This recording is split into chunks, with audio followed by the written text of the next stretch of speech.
This is MJ. I'm an author, I'm an artist, I'm an analyzer. You can find all my work at mjmunoz.com.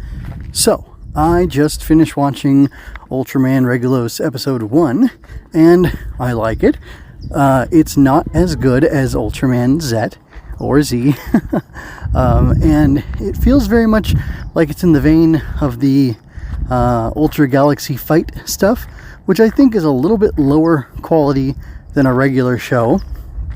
And you may say, well, duh, of course it's lower quality than a regular show. It has a much smaller budget. It's not a full TV show. There's not a full toy line with it, whatever. So for those reasons, it's not as high quality. And I would say, one, I get that. And two, it doesn't need to be that way necessarily. Well, it doesn't need to be that way. Necessarily is a superfluous word there, because I think, saying it doesn't need to be that way covers it all, right? Anyway, this is the writer coming out, sorry. Anyway, so yeah, I liked the vibe we got from it. The dub is definitely, I prefer the dub of Zet much more. I think whoever is doing the Zet dub, which I looked it up and I can't remember quite the name. I think it's like some ad hoc group that kind of got put together for this purpose. I think they should do all the Ultraman dubbing in the future. I think they would be the best choice. And I think, at least, I'm not saying the same exact cast, I'm saying like the crew and the studio, because I think they really know what they're doing and they're doing a really good job. So the dub, setting the dub quality aside, I will say that I am focused on story, if you haven't caught that now by the fact that I'm branding all my stuff with story over everything, because that's the truth. I do believe in the story over everything else, which is, one of the reasons I continue to watch tokusatsu things, even though they're slightly ridiculous, because I still think there's a good heart there. I think there's a good story, and I enjoy the stories, and I enjoy, those types of stories within this context. This context being, it's relatively clean. I don't have to shield my kids from stuff when I'm watching it.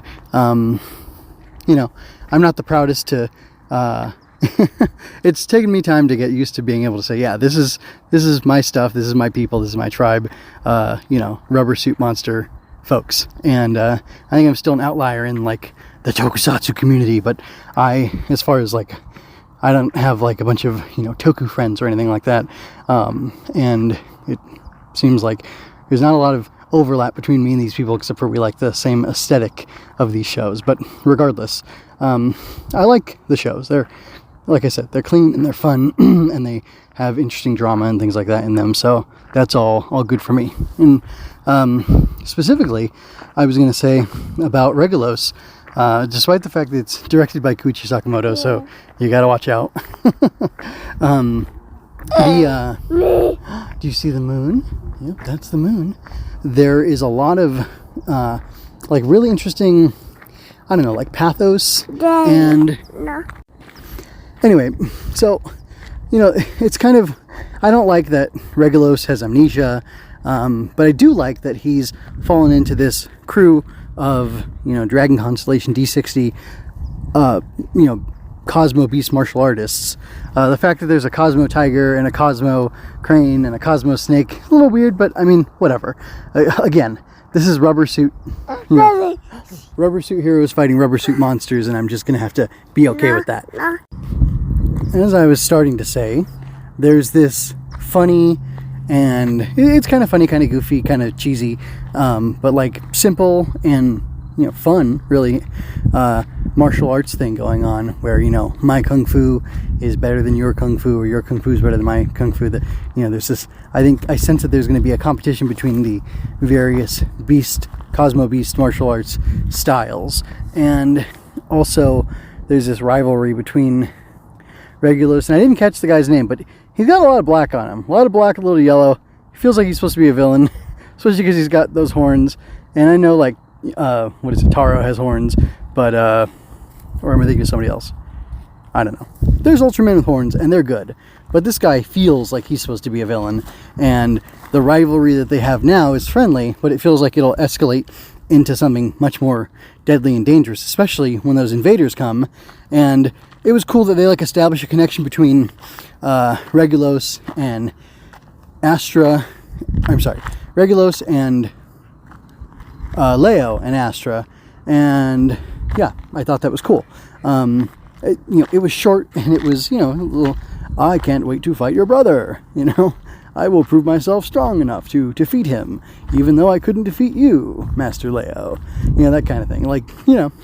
It's a little funny, but I also kind of dig it. And it's, like I said, it's kind of an old school thing. It's kind of simple. It's just, hey, look, these are these characters. They train hard. They learn these martial arts. They have pride in their style. They have pride in their school of fighting. They have pride in, themselves as warriors. And, there's that line that it takes great mental determination to master, whatever style. And Regulos lacks that right now, and he needs to learn to control his emotions. But even the, master who was instructing him in that says, the same thing's true of me. Oh, that was Leo. Leo was saying the same thing. I get lectured on the same thing too. And that's kind of cool, adding that level of humanity and humility to this older hero who, he had his own show, right? So he had to have done really cool stuff in that show, but still he has, some room for growth, some room for improvement, which kind of keeps things exciting. And just, all those relationship dynamics are fun. And then L7070 or 77 gets destroyed, and that's where Astra and Leo are from. And that automatically raises the stakes for Regulos because he was friends with them. And I think it's really neat. By the way, I looked at the wiki, and it turns out that Regulos is, I don't know if it's the primary star, or if it's one of the biggest stars in the Leo constellation. And I would think Leo and Astra are from the same constellation. Is there a Leo star in the Leo the Lion constellation? I'm not 100% sure. And from watching Galaxy Railways, one of the platoons were named after stars. There was Sirius platoon, Sirius being the dog star, which is, I don't even know what that's in. And then Spica platoon as well, which was all ladies. And the cat lady here, her name is Spica. So it made me think, are all Ultramen, or are a lot of Ultramen actually named after stars inside of constellations? Because that would be pretty cool. But maybe it's just these guys. And that makes me think now, we've got dragon, tiger. Oh no, those are just like the classic kung fu animal stuff, right? I was going to say, is that connected to the Chinese zodiac? But there's no crane in the Chinese zodiac. It's a rooster, so that doesn't shake out. That doesn't work. But anyway, just kind of thought I'd mention that fun little tidbit. If you're an astronomy nerd, or you like astronomy at all, or is it astrology? I can never keep those two straight. Then there's a little significance for you there. And if you have a clue about that, let me know, because I don't know that I'll research it before you get to me with your comment. So I would appreciate that. But it's like a simple thing. It's fun. Actually, the fights were really cool. There was, I guess, like three and a half or four fights. Those were cool. And I really liked, and I even pointed out to one of my kids who was, around but not actually watching the show, when Regulos and rival guy are squatting under those big heavy boulders, and then I don't know, whoever that is who was teaching them comes over and he's like slapping their thighs to help them get up into shape or proper form or whatever for it. That was fun. I like seeing young martial arts or combat initiates being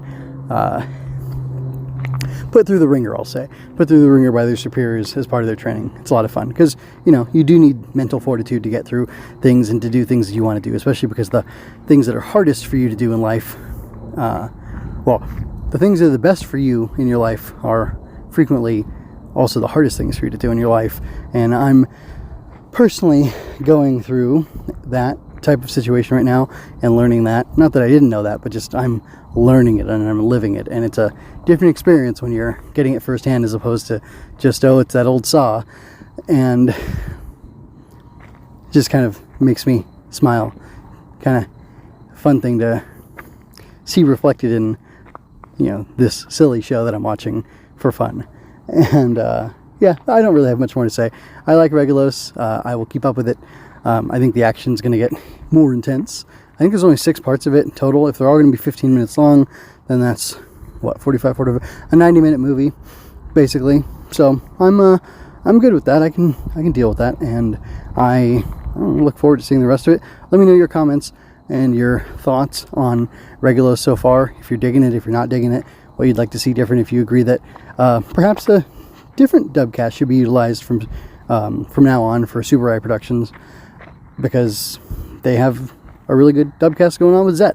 I definitely hope Zet's Dubcast goes to Blazar, whatever, and I'm pretty sure it will, but, or at least the studio, or the ethos of the studio. So here's hoping.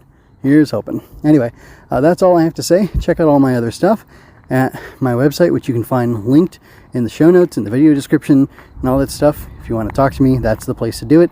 And there's links to everything on my website, and there's links to follow me in different places where I can be found and communicated with. So anyway, this is MJ signing out. Until next time, take care, folks. I hope you enjoyed that.